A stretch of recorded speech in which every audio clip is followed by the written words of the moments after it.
episódio do Pod Ligas, o podcast das Ligas da FADIPA.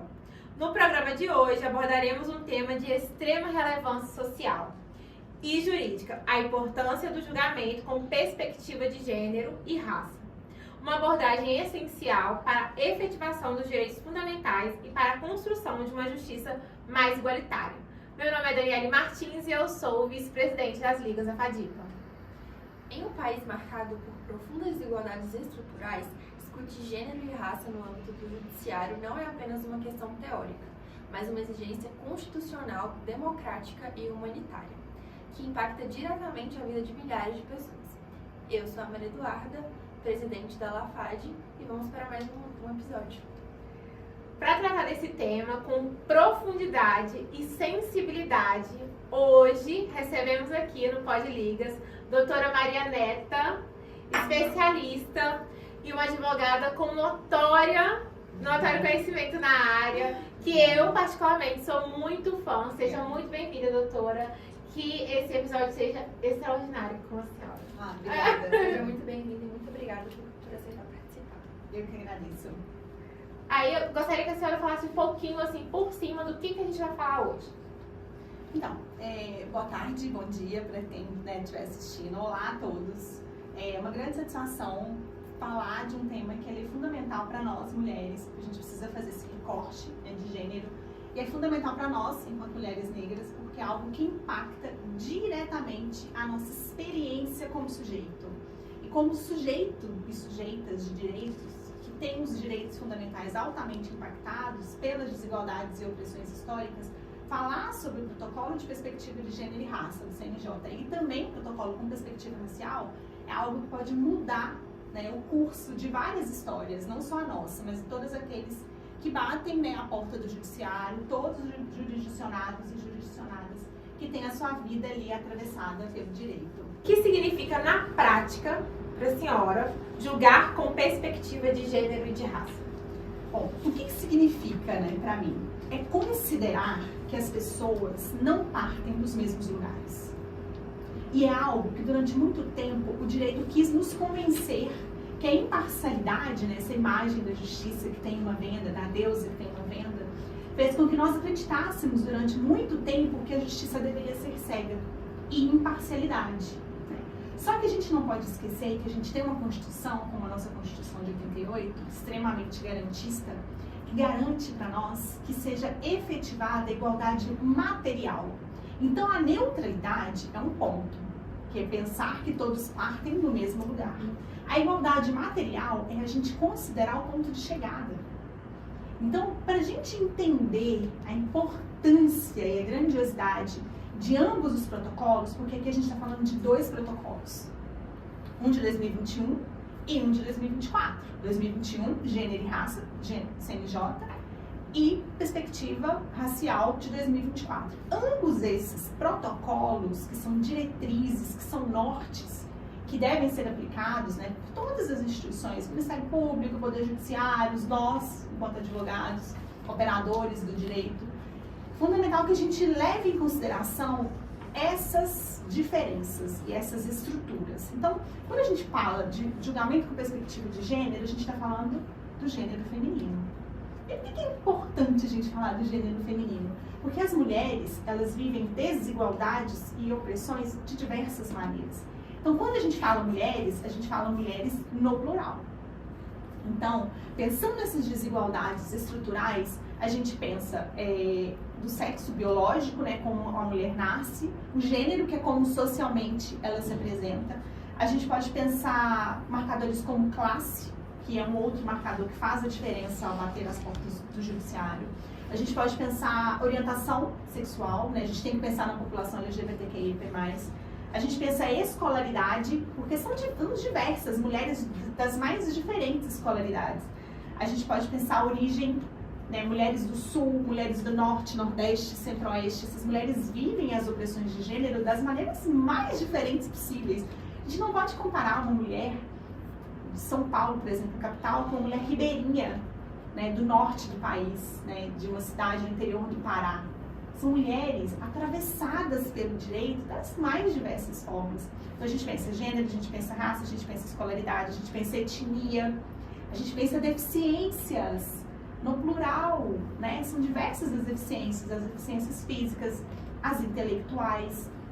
Então, essas mulheres no plural, né, são muitas. Nós partimos de lugares diversos, temos características completamente diferentes, idades, identidade de gênero diferente, a forma como nós exercemos a nossa sexualidade é diferente. Então, a gente pensa gênero, identidade cultural, né, do gênero feminino. E a gente pensa raça, né, que são as nossas questões estruturais enquanto mulheres negras. Que a gente pensa classe, a gente pensa escolaridade, a gente pensa dos lugares que a gente parte. Diz que a Lélia Gonzalez fala que a opressão para a mulher negra ela é tríplice. Ela é de raça, ela é de classe e ela é de gênero. Então, quando essa mulher negra bate as portas do judiciário, a gente não pode interpretá-la, seja qual for a demanda, né? Essa demanda pode ser trabalhista, pode ser civil, pode ser previdenciária, pode ser violência doméstica e ou familiar. Essa mulher parte de opressões, estruturas, interseccionalidades que marcam radicalmente a experiência dela no judiciário. Então, quando a gente pensa em protocolo com perspectiva de gênero e raça, protocolo racial, a primeira coisa que a gente tem que desmistificar é que o direito não é neutro. Então, eu acho que pensar nos protocolos é partir da equidade, não da igualdade, né? Exatamente. E mais, não só da equidade, mas pensar em abrir essa caixinha, né? E não colocar as mulheres apenas numa única expectativa, né? Quando essa Joelle Truff reivindicou em 1800, né? E eu não sou uma mulher na Convenção das Mulheres, né? Porque o pleito das mulheres liberais, das mulheres feministas liberais, era um. O pleito e os pedidos das mulheres negras são completamente diferentes. Então, esse ideal de estereótipo feminino, né, da mulher do lar, rainha do lar, a mãe, a esposa, quando a gente pensa nesse estereótipo, a gente nunca pensa numa mulher negra. Né? Então, quando as mulheres feministas liberais estavam em busca de ir ao mercado de trabalho, de ir em busca do seu posicionamento carreira profissional, as mulheres negras elas já estavam no mercado de trabalho extremamente precarizadas, extremamente objetificadas.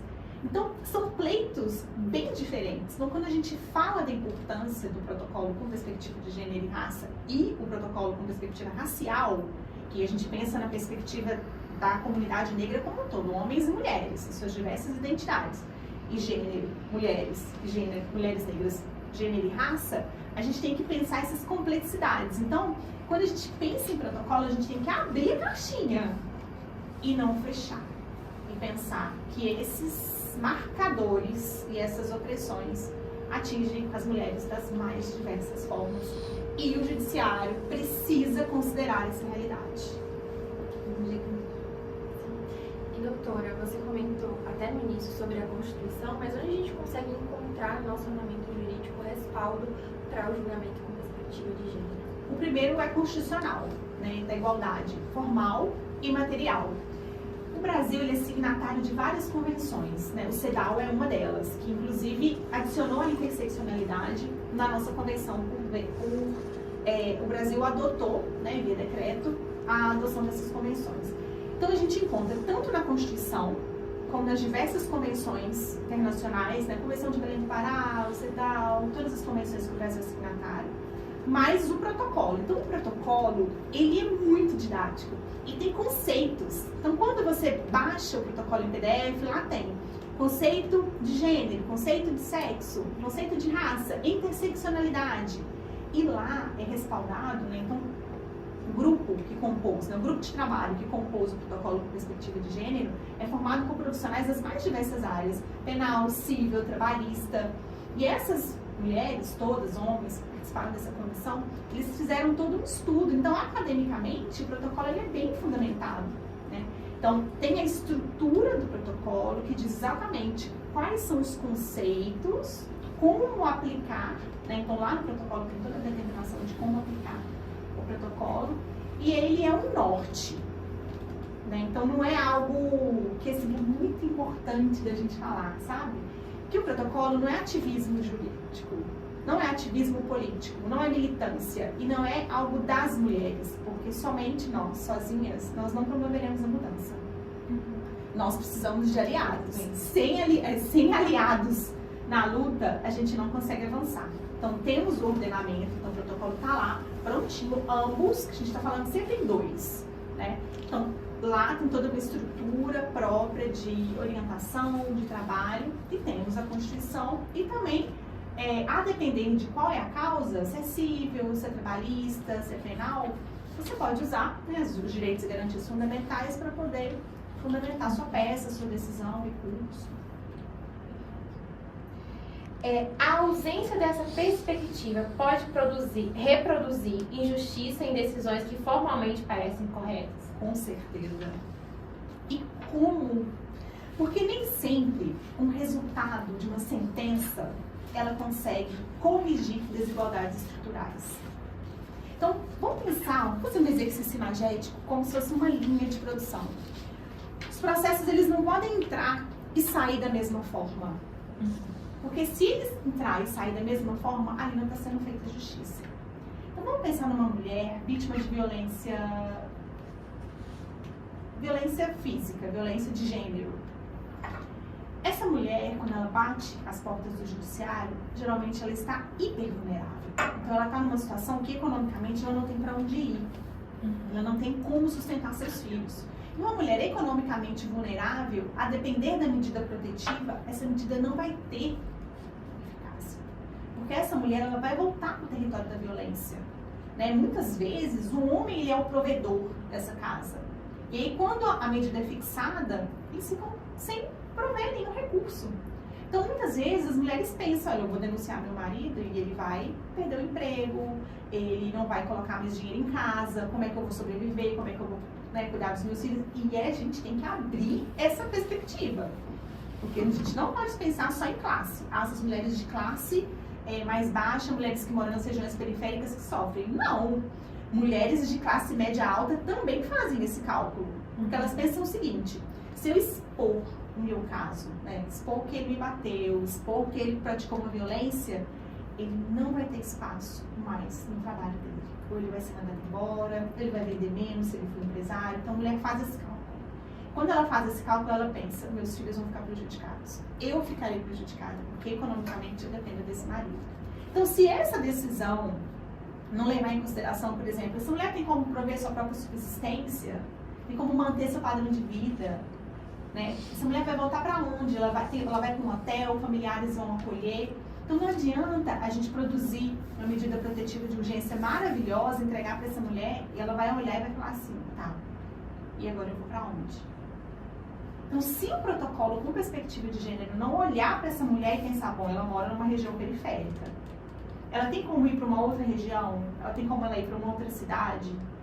Então, por exemplo, o formulário do CNJ, Mulheres Vítimas de Violência, tem todas essas perguntas, todos esses quesitos. Onde ela mora, se ela depende economicamente do companheiro, quantos filhos ela tem, se ela trabalha de carteira assinada. Então, todas essas questões, elas influenciam diretamente no resultado da medida. Então, se isso não for considerado e o juiz pensar assim, a violência de gênero, ela foi agredida, aqui está o laudo, né, de corpo de delito, ok, ele vai embora para casa. Não, a gente não pode dar as costas para essa mulher. Existem especificidades aí que precisam ser olhadas. Então, o protocolo é esse alerta, olha, protocolo com perspectiva de gênero, protocolo com perspectiva de raça. Vamos olhar para essa mulher como ela de fato precisa ser olhada? Então, isso aí é fundamental. E é muito doido, porque ouvindo a senhora falar, é assim, meu Deus, eu achava que era isso, mas é muito maior. É maior. É muito maior. E aí, eu ouvindo a senhora falar, eu lembrei de um filme, que eu acho que o nome dele é Filho da Mãe, alguma coisa assim, que conta exatamente essa história, né? Da mulher periférica que denuncia o marido agressor e aí não tem pra onde ir com seus filhos. E aí conta essa trajetória toda da mulher vítima que tentando sair da violência, mas que não tem como sair da violência. E outra coisa que eu vejo também em tudo que a senhora expôs é que a gente tá difícil colocar isso em prática. Difícil. Nossa, porque, assim, Deus! A gente tem que pensar que a gente está sobre a estrutura guarda-chuva, né? Estamos todos nós aqui na chuva. Nós, mulheres, principalmente. Embaixo do patriarcado. Esse patriarcado é essa chuva que está caindo o tempo todo. E pensando quantas mulheres são inferiores. Como elas são pensadas socialmente de forma inferior. Então, muitas vezes, essa mulher, quando ela chega na delegacia, ela já chega revitimizada. Na porta de entrada. Essa mulher, às vezes, está vulnerável, assim, vestualmente, porque às vezes ela saiu de casa na madrugada, ele estava batendo nela, ela estava com uma roupa íntima. Né? Ela está emocionalmente desestruturada. E essa mulher chega na delegacia para poder prestar esclarecimentos. Ela já está ali num ambiente masculino, né? Nem sempre ela vai ser ouvida por uma escrivã, nem sempre vai ser ouvida por uma investigadora, nem sempre vai ser ouvida por uma delegada. Já chega com julgamento. Já chega com julgamento. E tem algo que a gente precisa falar, que a nossa gramática no direito, ela é muito tradicional. Né? Então, alguns estereótipos, é uma mulher louca, ela é doida, ela é desequilibrada, ela não tá bem. E muitas vezes, isso sai do boletim de ocorrência e vem para o processo. Né? Muitas vezes, como advogada, eu vejo a parte ex-adversa dizendo, a autora se apresenta dessa forma, ela fica sentada na porta de casa, bebendo cerveja com amigos, etc. Gente, isso é comum. Infelizmente, é muito que homens fazem o tempo inteiro. É rir de desespero. É rir de desespero, porque o que os homens fazem com naturalidade, para as mulheres isso não é possível. Então, assim, mulheres que às vezes têm uma carreira que ela precisa viajar, que ela precisa sair, aí o pai diz, olha, a mãe abandona o filho. Quando muitas das vezes o homem, quando ele tem uma carreira que também precisa se deslocar, isso é naturalizado. Né? Então, as escolhas da mulher, ela também é penalizada. Então, o protocolo, ele tem que considerar essas assimetrias de gênero e tentar minimamente corrigir. Isso a gente está falando de narrativas, a gente está falando de gramática, a gente está falando de palavras. Eu já pedi em processo que as fotos fossem todas retiradas, porque a parte contrária e é um acidente de trânsito, né? Quando a gente pensa, é um acidente de trânsito, como que seria a violência, né? Ali, como a minha cliente, ela bateu o carro e naquele momento ela ficou muito desorientada, fisicamente desorientada, ela estava assim, perdida. E o dono do carro tirou fotos dela perdida, visivelmente desnorteada, e colocou isso no processo. Meu Deus, olha a maldade da pessoa naquele momento. Ele expôs ela num momento de hipervulnerabilidade. Ele não considerou. Então, assim, quando a gente pensa o que é julgar, o que é fazer o julgamento com perspectiva de gênero na prática, é quando eu estou lá com o processo de trânsito civil e olho a foto da minha cliente super vulnerabilizada no processo. Falo, opa, isso aqui tem nome. Isso aqui se chama violência processual de gênero. Todas as vezes que o judiciário ou a parte contrária tentar usar o físico, a narrativa ou falas que tentam acentuar esses estereótipos sobre mulheres, isso é uma violência processual de gênero. E aí eu pedi para que todas as fotos fossem retiradas dos atos, porque aquilo era claramente um episódio de violência processual de gênero. Então, assim, a gente tem que ampliar o debate. Né? E não tentar pensar, mas só mulheres, é só quando... Não, porque às vezes impacta a criança. Né? Impacta a mulher, quem cuida dessa criança? Né? Então, todas essas questões, o protocolo tem a possibilidade, por isso que ele é, assim, eu sou apaixonada pelo protocolo, porque eu vejo muitas potencialidades. Então, ele é algo que, enfim, dependendo do olhar, da lente, né, da lupa, de quem está aplicando, ele tem um potencial incrível. Isso interliga muito com o que a gente conversou no último episódio sobre a jornada dupla da mulher e tudo mais. E quando a gente deixa essa visão muito engessada e muito fixa e abre o nosso leque, a coisa é muito mais profunda e o buraco é muito mais embaixo. E quais são os riscos do judiciário que ignora o gênero e raça em suas decisões? Reproduzir desigualdades. É tudo que não se pode, se espera de um judiciário. Ele reproduz desigualdades. O que acontece? Se uma mulher hipervulnerabilizada, vamos pensar no aspecto previdenciário, né? Pensar nessa mulher que cuida, né? Quem cuida de quem cuida? Quem cuida dos idosos no nosso país? Quem cuida das crianças, dos acamados, aquelas pessoas que estão passando por alguma dificuldade transitória? Sofreu um acidente, sofreu algo relacionado, né? Um AVC, algo que momentaneamente incapacita. Quem cuida dessas pessoas? Mulheres. sobretudo mulheres. No Brasil, quem cuida de quem cuida, né? Ninguém cuida dessa mulher, mas essa mulher cuida de todo mundo. Muitas vezes, essa mulher exerce um trabalho que ele não é remunerado, né? Geralmente é uma tia, uma pessoa mais velha que tá ali, que às vezes não teve filhos, essa pessoa. Então, vamos pensar nos aspectos previdenciários. Essa mulher recolheu a previdência, mas ela vai ficar idosa. Quem vai cuidar dela? Só que essa mulher não tem provas. Naquele domingo à noite, que não tinha ninguém para fazer a sopinha do idoso, quem fez? Ela fez prova? Ela produziu provas? Quando ela estava dobrando, passando a noite, né, madrugadas e hospitais quando esse idoso estava internado, ela tem provas? Aí ela vai se aposentar. E ela precisa ter uma garantia. Como que essa mulher vai ter provas do trabalho que ela exerceu? Isso é muito complicado. Então, se o judiciário não considerar, isso a gente está falando de mulheres, a gente pode pensar no contexto de mulheres urbanas, a gente pode pensar mulheres que moram no meio rural, né, aposentadoria rural e previdência. Como que funcionam essas provas, essas anotações? Então, quando o protocolo é convocado, ele traz assim, esse olhar, aqui olha para essa mulher que tem trabalhadora rural. Vamos olhar para a história dela. Como que ela vai produzir provas suficientes para ela conseguir ter aposentadoria? Mas quanto tempo de recolhimento isso será necessário? Então, quando você me pergunta, né, qual que é o risco é enorme. O risco é do judiciário reproduzir essas desigualdades e, em larga medida, esse direito ser desacreditado. Porque quando a população não vê a sua efetivação, ela não acredita na justiça.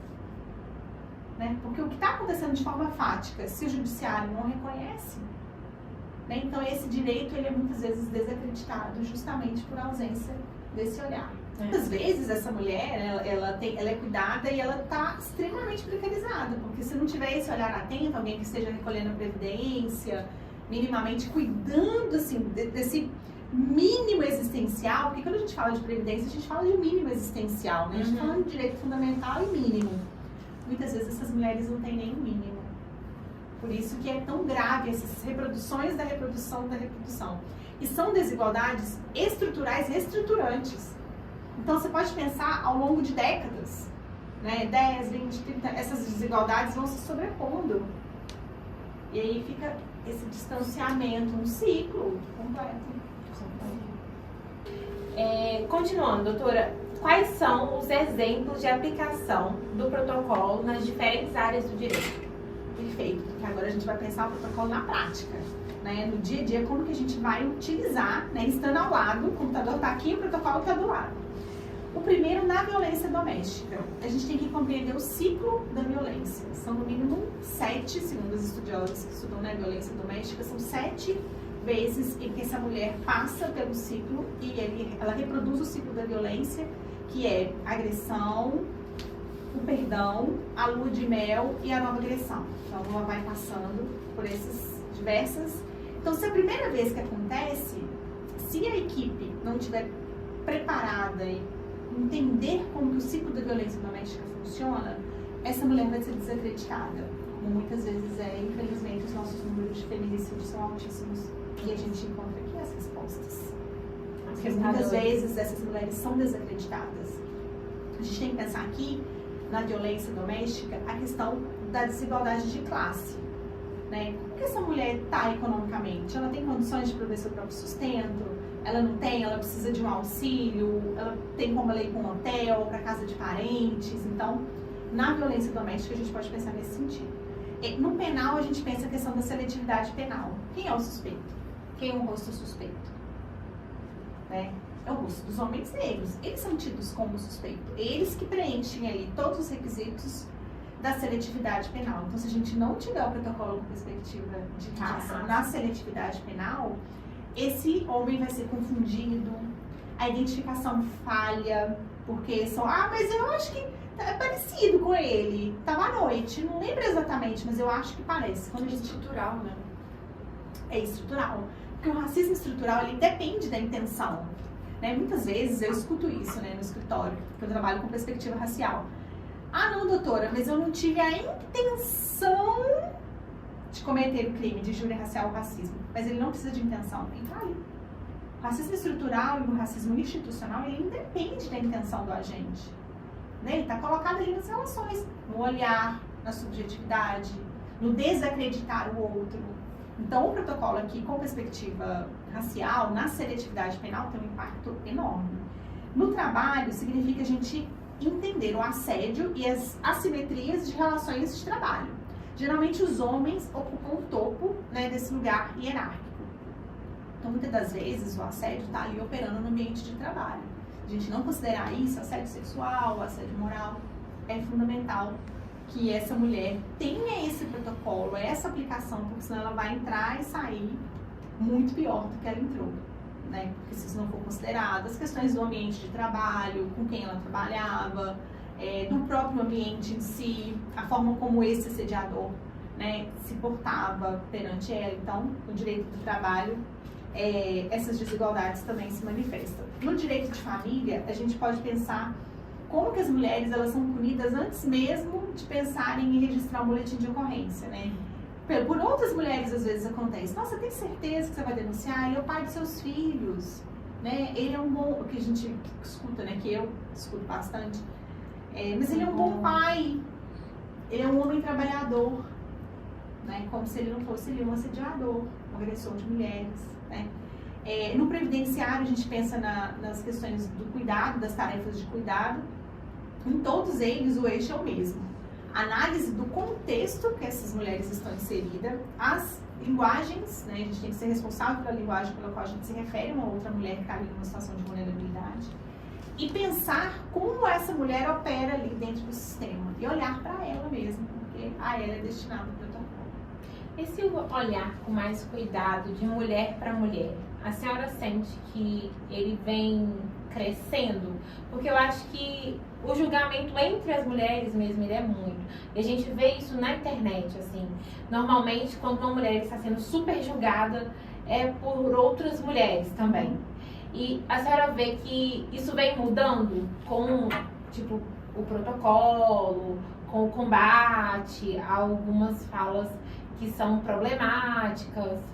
Eu identifico avanços. Eu costumo dizer, quando a gente, né, tem esses momentos, quando a gente fala da violência doméstica, quando a gente fala das questões do racismo, eu falo que a gente tem que ter uma comemoração crítica. A gente considera, sim, que houve avanços, porque se hoje a gente está dentro da faculdade de Direito, falando sobre perspectiva de gênero e raça, a gente já teve um salto. Né? Eu me formei em 2011, eu não tive nenhuma disciplina relacionada a gênero e raça na minha graduação. 5 anos, mais de 20 disciplinas, nenhuma letra sobre isso. Né? Então a gente está, sim, vivendo um avanço. E eu penso que a gente está se organizando melhor. Né? A sociedade civil está mais organizada para combater a violência, seja nos prédios, nos condomínios, nos bairros. E eu acho que tem um olhar mais empático para uma outra mulher, sabe? Mas isso é uma construção. Né? A gente vive ainda numa sociedade extremamente machista e sexista. Né? Então, dentro dessa realidade machista e sexista, a gente sim reconhece alguns danos, alguns ganhos, né? Mas ainda está muito longe do que a gente precisa. Os dados do CNJ, do ideal, os dados mesmo do CNJ, quando fala de violência doméstica, eles falam por si só. Tem as métricas, né? Eles falam por si só do avanço da violência. Mas eu acredito também que há um aumento nas notificações, né? As mulheres estão registrando mais boletins de ocorrência. Eu falo que sempre ocorreu e agora a gente aprendeu a dar nome. A dar nome. Exatamente. Se a gente não nomear as opressões, a gente não vai poder combatê-las. Um dia eu escutei que tudo agora é feminicídio. Aí eu falei assim, não é que tudo agora é feminicídio. Antes era homicídio de mulher. Agora a gente aprendeu a dar nome. Exatamente. A gente pode cantar quem morre. Né? São as mulheres negras, periféricas. Então a gente precisa de dados. E os dados eles são fundamentais quando a gente formula políticas públicas. Porque os dados, eles são radar. Né? Quais mulheres estão morrendo? Houve uma queda, as mulheres não negras caíram bastante a queda dessas mulheres vítimas de feminicídio, mas as mulheres negras aumentaram muito. Desse recorte de raça, quando a gente pensa em combate da violência doméstica, ele é fundamental. Então os dados, eles dão essa luz. E você comentou sobre o ataque de mulheres contra as mulheres. É importante, eu acho, a gente falar também que quando a gente pensa em machismo, não é só do homem para com a mulher, mas às vezes é muito de mulher para mulher, porque é estrutural também. A gente cresce escutando muitos comentários e muitos estereotipos e a gente acaba produzindo sem querer. Então é uma constante, é um cuidado muito grande que a gente sempre tem que estar repensando a nossa forma de agir, de se posicionar, para a gente não se colocar nesse lugar, porque a gente só acaba atrapalhando uma luta tão importante. É porque é uma reprodução, né? As mulheres, elas reproduzem o machismo. Por que elas reproduzem? Na forma de olhar, de se manifestar, de falar. Né? É incoerente essa forma, mas as mulheres, os negros podem ser racistas e as mulheres podem ser machistas, eles podem reproduzir. Nessa sociedade, nessa estrutura, eles reproduzem. Mas a gente tem que entender exatamente, com calma, quem morre. Antes de ir para a próxima pergunta, eu queria pontuar que é muito importante o que a gente está falando aqui agora, porque a gente está acontecendo agora no Brasil, né, o acontecimento Big Brother. Eu não estou acompanhando, mas eu vi que tem uma participante, negra e uma participante branca explicando para ela o porquê o dia não tem 24 horas para todo mundo. Não. O porquê isso ou aquilo é desse jeito, o porquê isso ou aquilo existe. E aí a gente vê assim, o quanto a desigualdade, além de social, ela também é intelectual. A pessoa, ela acredita que aquilo é a verdade absoluta e que ela vive aquela verdade absoluta. O que a gente precisa pensar, assim, usar como ferramenta? Constitucionalmente, nós negros, nós éramos impedidos de acesso à educação básica. E à educação. Então, era proibido que as pessoas negras pudessem se letrar. O letramento, no país, é um grande privilégio. Não são todas as pessoas que podem se letrar. Então, ela, enquanto mulher branca, participante do mesmo BBB, ela teve oportunidade de se letrar. E ela tem letramento de raça. Ela sabe como raça opera nas desigualdades estruturais do Brasil. Ela tem esse letramento, ela estudou. Então, a gente pensa, mas são duas mulheres, todas estão no BBB, em posições completamente diferentes. Tem pessoas que estão de forma completamente privilegiada. O privilégio trouxe essas pessoas até aqui. Né? E o privilégio, ele é estratégia, ele é gramatical, porque você tem mais recursos, você controla a narrativa. Quem tem o controle da narrativa, controla toda a história.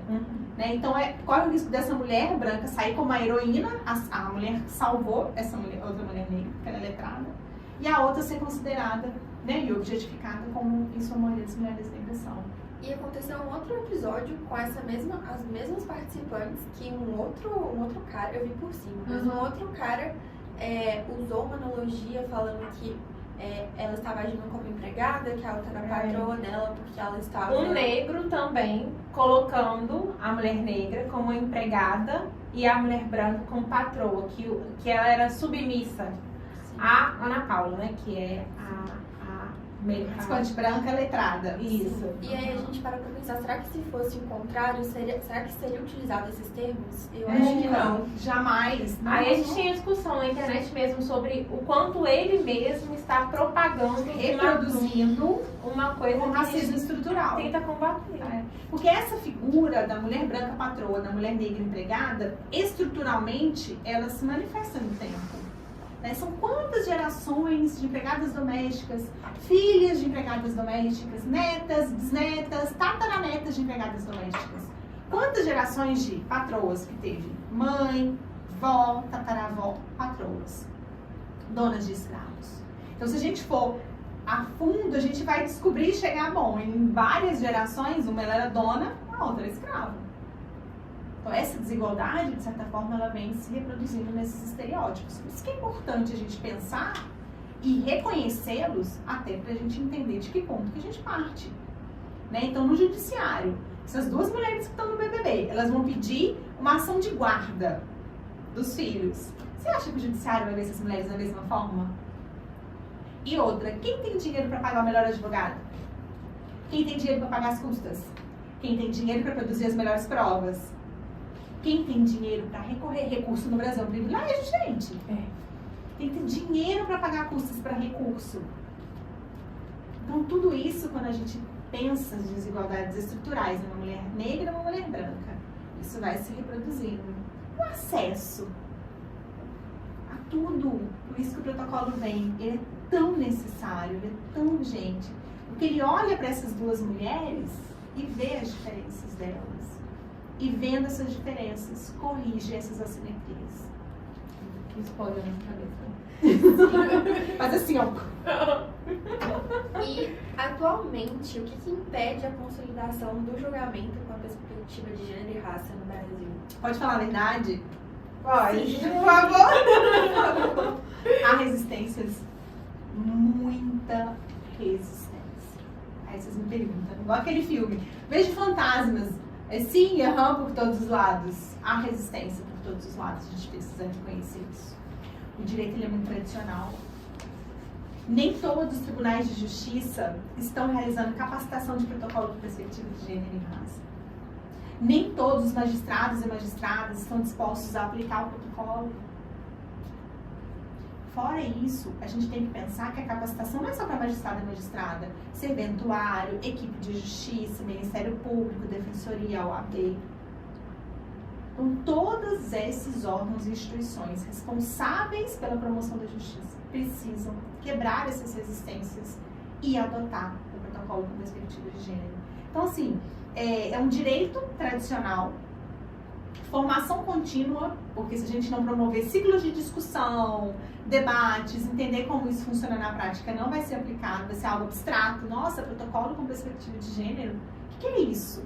Né? Então, se não tiver formação, ciclos de formação contínua, né, pouco vai ser aplicado. E a gente tem que desmistificar a ideia, gente, que direitos humanos é ativismo judicial. Direitos humanos é garantia constitucional. Não está em discussão, é aplicação, né? Não está em disputa, né? Ele tem que ser aplicado, está ali, é constitucional, está previsto. Então não tem que ficar, mas é uma militância porque ela é feminista. Não, eu sou mulher, eu reconheço as desigualdades estruturais que operam sobre mim. Né? Então, por exemplo, quando eu formei, no mesmo ano da faculdade, formaram homens e mulheres se desenvolveram na carreira da mesma forma? Não! Então, se eu não reconhecer que há essas desigualdades estruturais e estruturantes, porque elas vão acentuando com o tempo, isso nunca vai ser efetivado. Essa diferença vai se acentuar a cada tempo e ano que se passa. Então, a resistência precisa ser combatida, e isso é formação, é ciclo, e entender que não é algo apartado, é algo que vem para a prática e ela precisa estar ali, na mesa, na ordem do dia. Para finalizar, quais os caminhos para o fortalecimento de uma justiça mais inclusiva? Que bom que você falou caminhos, né? Plural, que aí a minha cabeça pode pensar infinitas possibilidades, né? Eu desenhei 7 caminhos possíveis para a gente pensar assim. Formação permanente. Essa equipe toda tem que estar sempre sendo formada. Acompanhamento de números do CNJ. Então, se o CNJ não estiver atento a esses números, né? O que esses magistrados estão produzindo? Né? Como que eles estão produzindo, né, essas decisões? Como está essa aplicação dessa justiça? A gente vai ter sérias dificuldades. Produção e transparência nesses dados. Esses dados têm que vir a público. A gente precisa estar ali manejando eles o tempo todo. Compromisso institucional com os direitos humanos, né? Direitos humanos não é algo segmentado. Eu vou usar apenas quando a gente pensar em população carcerária. Não, direitos humanos é para a gente pensar em violência doméstica, para a gente pensar direito do trabalho. É direito previdenciário, tem que ter direitos humanos ali, né? Pensar os direitos humanos de forma interdisciplinar, né? Em todas as interfaces do direito.